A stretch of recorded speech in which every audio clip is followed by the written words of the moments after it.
Watermelon sushi? What?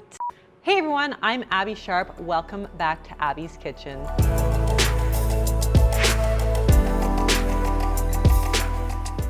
Today's video is sponsored by Skillshare, and we're going to be reviewing vegan YouTuber Jaclyn Forbes. Now, before we get too far into things, I want to chat about what I've been learning through my Skillshare membership while at home in these socially distanced times. Now, if you haven't heard of Skillshare, they're an online learning community with a wide range of amazing creative classes for exploring new skills, developing interests, and getting lost in your own creativity. I think a lot of us are dealing with a lot of extra stress and anxiety over the future right now. And also, I know a lot of people may be thinking about ways to learn some new skills and diversify in their careers. So for my birthday in December, my hubby got me the new iPhone 12 Pro Max, and it is pretty awesome. So I've been taking a course called iPhone Photography by Amelie Satzger. Now, this has been so helpful for learning more about colors and equipment, tricks and hacks, editing apps, and more. And right now, the first 1,000 people to click the link in the description will get a free trial of Skillshare Premium membership. And then after that, it's only around $10 a month. And very quickly, you can check out my general disclaimer on the screen if you want to pause the video or take a look in my description below. But of course, remember to be kind, and always there's trigger warnings in there as well. Now, Jaclyn is a 22-year-old Toronto beauty and lifestyle YouTuber who got her start at the age of 6 on a few Nickelodeon films. Today, she posts a variety of vegan recipes, makeup tutorials, shopping hauls, and other vlogs on her popular YouTube channel.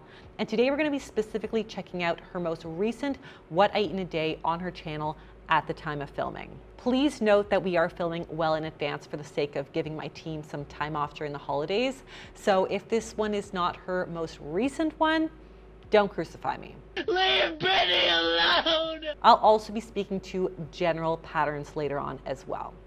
All right, folks, let's eat. I'm Tetley. I've actually really been into black tea lately, which is kind of unlike me.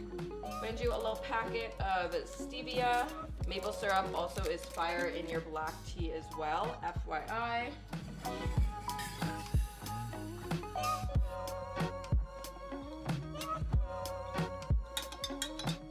Oh my gosh, before we even go anywhere, I need to just comment on how much I love her mug bowl.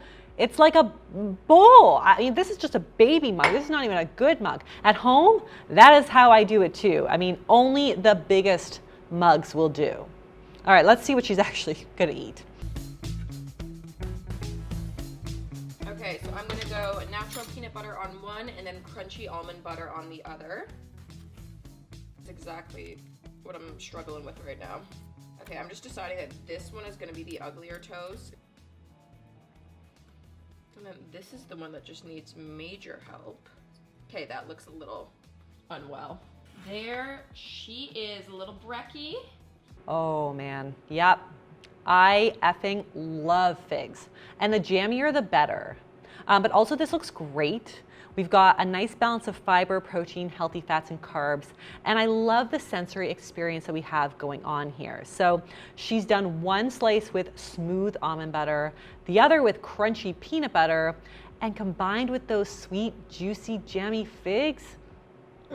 And that combination there had me kind of thinking. I know a lot of people think of almond butter as the good nut butter and peanut butter as the bad nut butter. But actually, I want to just tell you that they both have their redeeming qualities. Now, while almond butter has about 25% more healthy monounsaturated fats, more fiber, and a little more vitamins like vitamin E, iron, and calcium, peanut butter has a little bit more protein. Ultimately, though, it all kind of comes out in the wash in the grand scheme of things. So choose the nut butter that you like best and enjoy. Or do like Jaclyn does and have both. I would totally do that.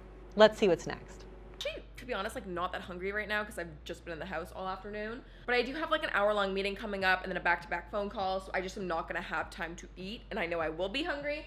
So we're gonna make a really quick lunch. It's basically like a little arugula chicken, in quotation, salad. This stuff here. So it is like a soy product. I'm gonna take a little bit of oil and then put the weird vegan chicken breast thing in the pan. Actually, I'm gonna do the flat side first. So I've got some Ontario pesticide-free arugula. Then I'm just gonna cut up some cherry tomatoes. Okay, and then straight onto the salad. So as you can see, it's truly nothing crazy, but just like a really good, quick, under 5-minute lunch idea. Okay, so I wanted to point out how Jaclyn mentioned that she wasn't really hungry, but she knew that she should eat because she had a really busy few hours ahead. Now, a lot of people who don't really fully understand intuitive eating would think that this is not being intuitive because she's eating when she's not actually hungry. But this is actually really good evidence of an intuitive approach to eating. Being able to preemptively anticipate hunger and take care of your body before it becomes uncomfortable is a great example of self-care. Now, as for her meal, this looks like a nice light lunch with a good source of vegan protein from the faux chicken there. We've got fat in the olive oil and lots of veggies. Yes, it's a little light on carbs, but this meal is sandwiched between the toast breakfast and then later we're gonna see banana bread snack. So again, in the context of her day, I think it totally works. As for Jaclyn's comments about it being pesticide-free Ontario arugula, I assume she means these greens are organic, but it is worth pointing out that organic doesn't necessarily mean pesticide-free. So organic farmers can still use natural pesticides, and natural doesn't necessarily mean they're inherently safer. So one example is rotenone, which comes from plants and was used for decades as an organic pesticide and is now no longer used in the US because it was shown to cause Parkinson's-like symptoms in rats. Also, it's worth pointing out that one 2011 study found that almost 40% of organic crop samples would have synthetic pesticide residues on them anyway. Honestly, I don't think we can deny that synthetic pesticide exposure is greater in conventional crops than organic, and that the safety of some pesticides is still up for debate. But the current research suggests that the amount of pesticides that we generally get, even in conventionally grown food, is safe. So if you want to choose organic, great. I mean, even I choose some organic products when I can for my own personal reasons, but the claim that a product is completely pesticide-free is a hard one to substantiate. I also looked into this PC chicken product, and shout out to the fellow Canadian products. It looks pretty good. So we've got 17 grams of protein and 5 grams of fiber per 180 calorie chicken patty. That's pretty impressive in my books. I mean, it's definitely something that I'm going to be putting on my grocery list to try out in the next few weeks. Let's see what's for snack. Secret Zoom meeting banana bread. This is a homemade piece. I have a recipe if you want to see it. It's so good. That looks like some damn good banana bread and a totally normal, healthy portion to enjoy after a light lunch. Nothing critical I can really ever say about a girl's homemade banana bread other than the fact that mine might be better, so shameless plug. I'll link my recipe below. But anyways, let's take a look at her snack. It's snack time. Okay, I'm gonna sit down and read a little. This is actually that same PC plant-based line that I was talking about earlier. I tried this the other day and this is so good. Onion and chive tofu dip. So I'm gonna put a little dollop of that. I've got some crackers, Honeycrisp apple, because y'all know how I feel about these. Okay, so big props to PC here in Canada for coming up with so many great new plant-based products.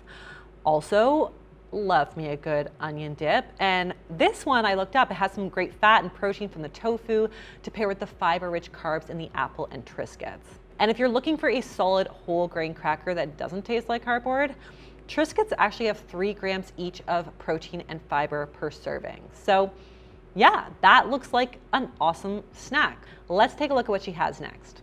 The wonton soup here, which is so incredible. Perfect for a chilly day like today.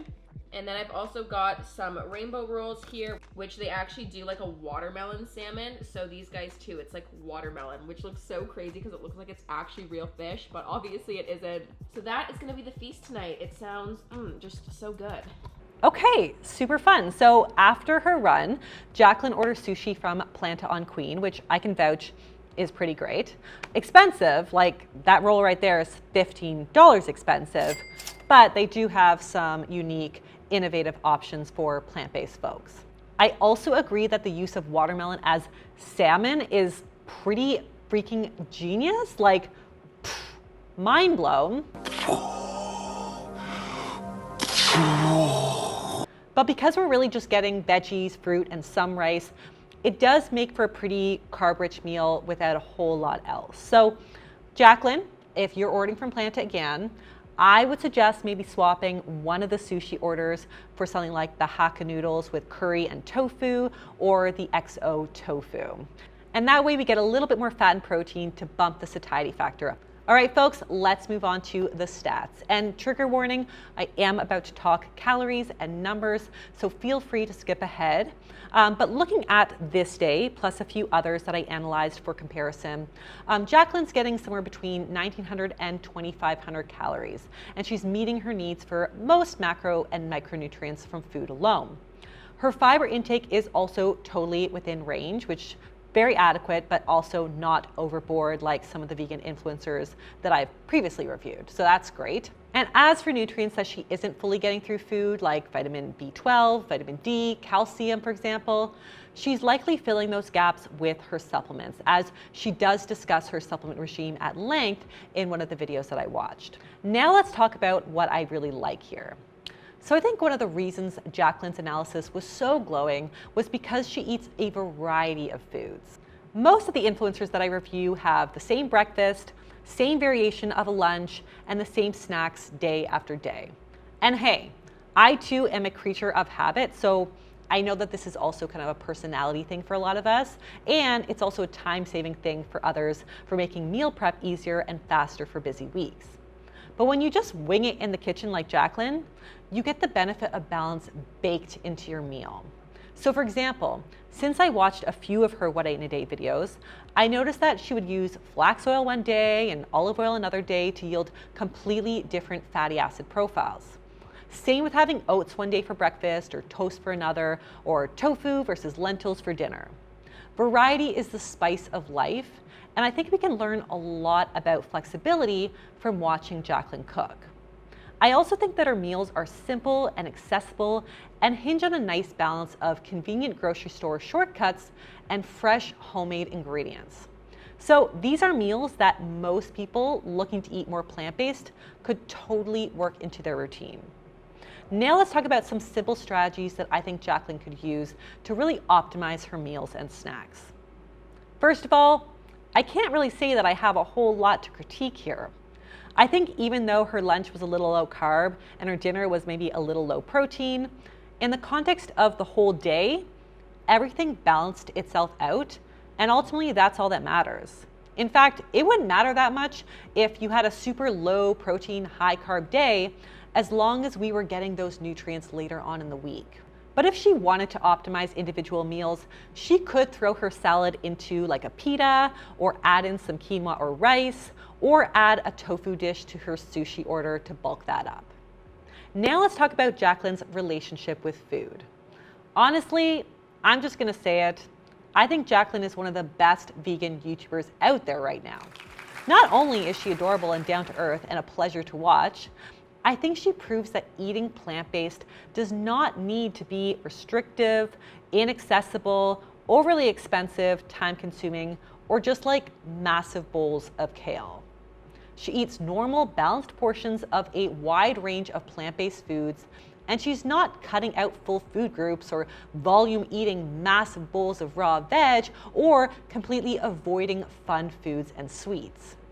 She proves that there's certainly room for ice cream and Hello Dollies and banana bread within a healthy caloric budget, so that you don't need to kill yourself trying to eat virtuous, fat-free, sugar-free, pleasure-free food in order to meet your nutrient needs.